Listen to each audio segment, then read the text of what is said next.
So today was day 5, Iowa Falls to Cedar Falls, 52 miles. And it was a bit of climb, but the cool thing is this is the only day this whole week that we had the wind all at our back. It was great.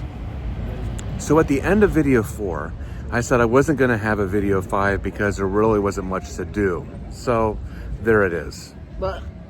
But what? You got to do a video. What am I going to do a video of? You're going to figure it out. I'm going to figure it out. I mean, I talked about the vendors. We talked about the routes. We talked about, you know what? What if we talked to people and understand why they do what they do? What about that? You think that would work? Yeah. Huh. Some interviews? Maybe it would look just like this.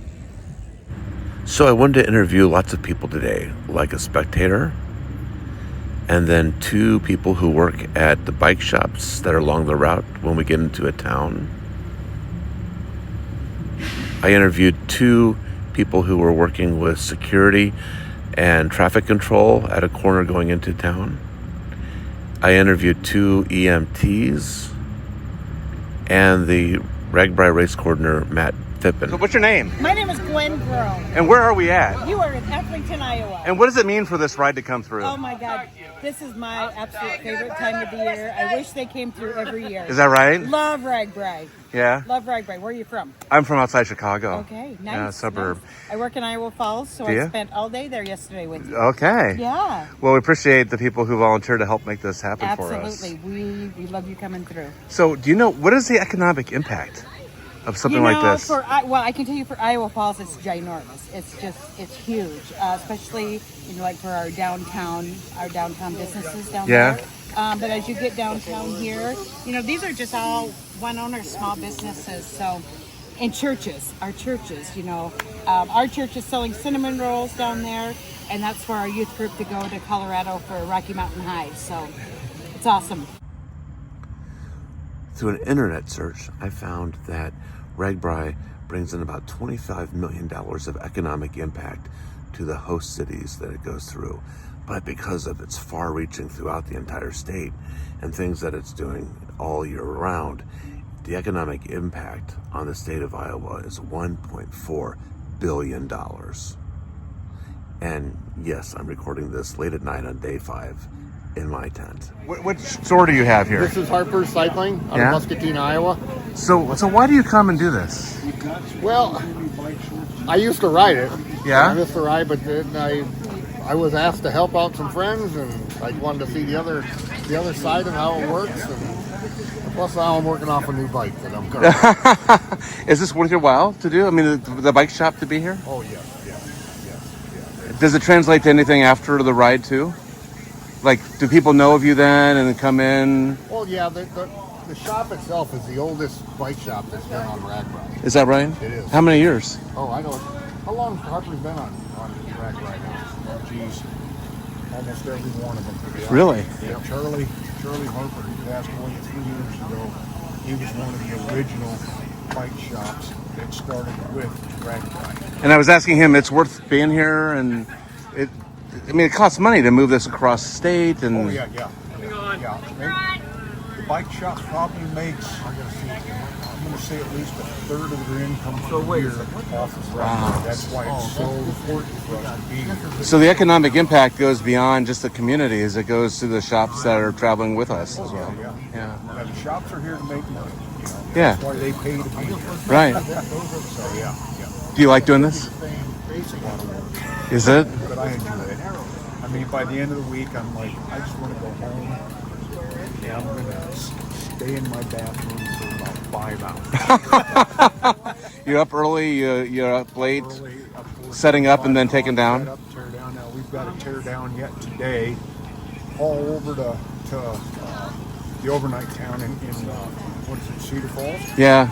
And then we got to set up again by 5 o'clock. So you're there for the expo? Yeah, so we're going to rip this down as soon as we can, when they tell us we can. Yeah. And then we're going to haul ass over to Cedar Falls and then put it all back up again by 5 o'clock.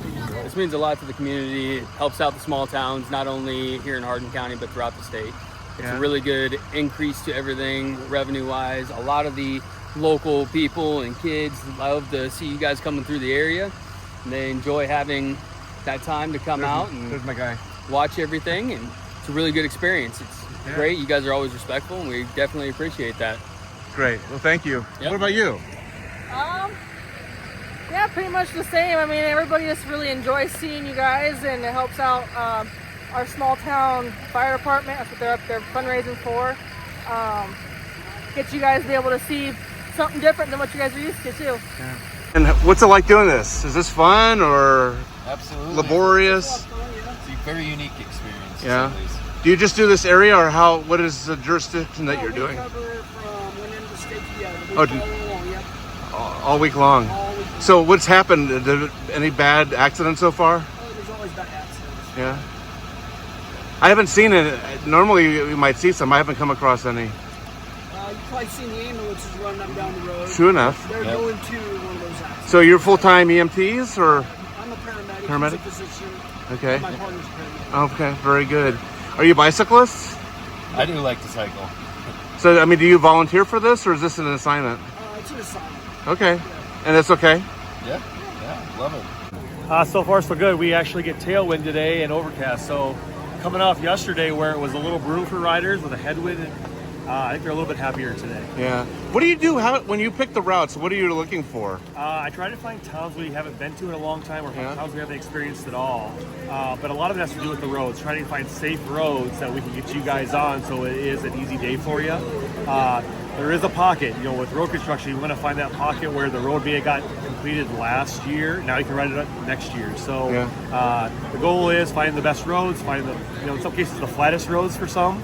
But it's all about the community, finding great communities that can host us. Are you a bicyclist? Yes, I am. Yeah. Yep. So is this like a dream job to you? Selfishly, we're going to places that I want to go to. Before I became in this role, one of my goals was I wanted to be able to say I've been to every community in Iowa, and now with this job I can check that box. So. And then I got my picture taken with Matt. That was fun. So some scenes from this morning, going out from the starting town.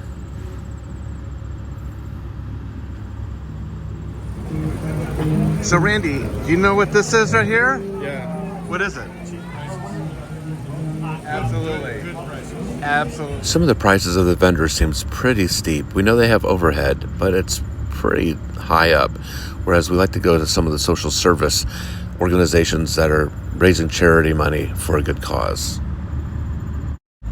And this was the burrito and juice that I got this morning.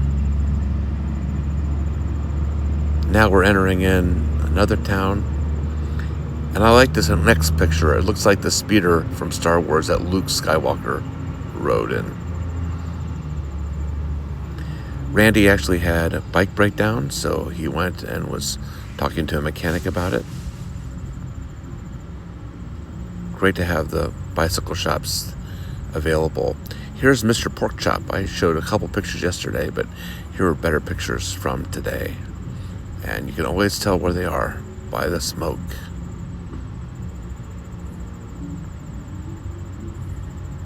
So many people coming through constantly. It boggles the mind for people who participate, let alone people who don't. I love this t-shirt. I don't know how many times I've gotten lost in my own campground because there were so many tents there. It feels very familiar. Here's a bike sculpture that we saw today.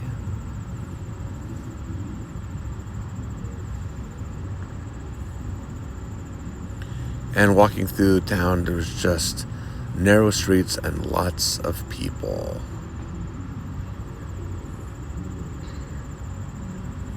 And here's another bike artwork.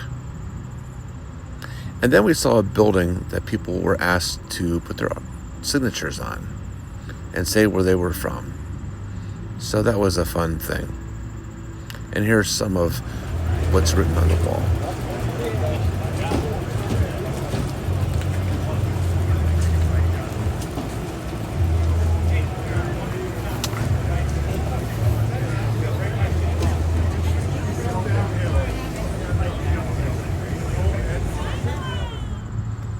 And we're now entering the overnight town, Cedar Falls. And after we got our campsite set, we got on a shuttle to go downtown. And it was crowded. We overloaded that. We were bottoming out almost all the time. We ate at a wonderful Mexican restaurant downtown. And then we took another loaded shuttle back. This time, a couple of us stood in the front because we needed to.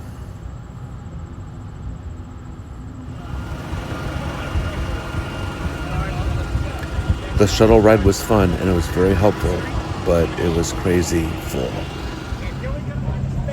So it's getting close to the end of the day. We're sitting in our campground, reminiscing about the day. And Randy, I got to hand it to you. Your suggestion about interviewing people was just a great idea. Yeah, really cool. I mean, a lot of cool people on the route, a lot of people to talk to, and just all around friendly too. It's awesome.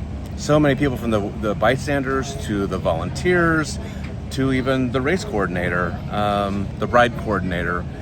It was great. So again, great suggestion. Yeah, it was awesome. Yeah. So we'll see you tomorrow. Yeah, and thanks for the knee suggestions.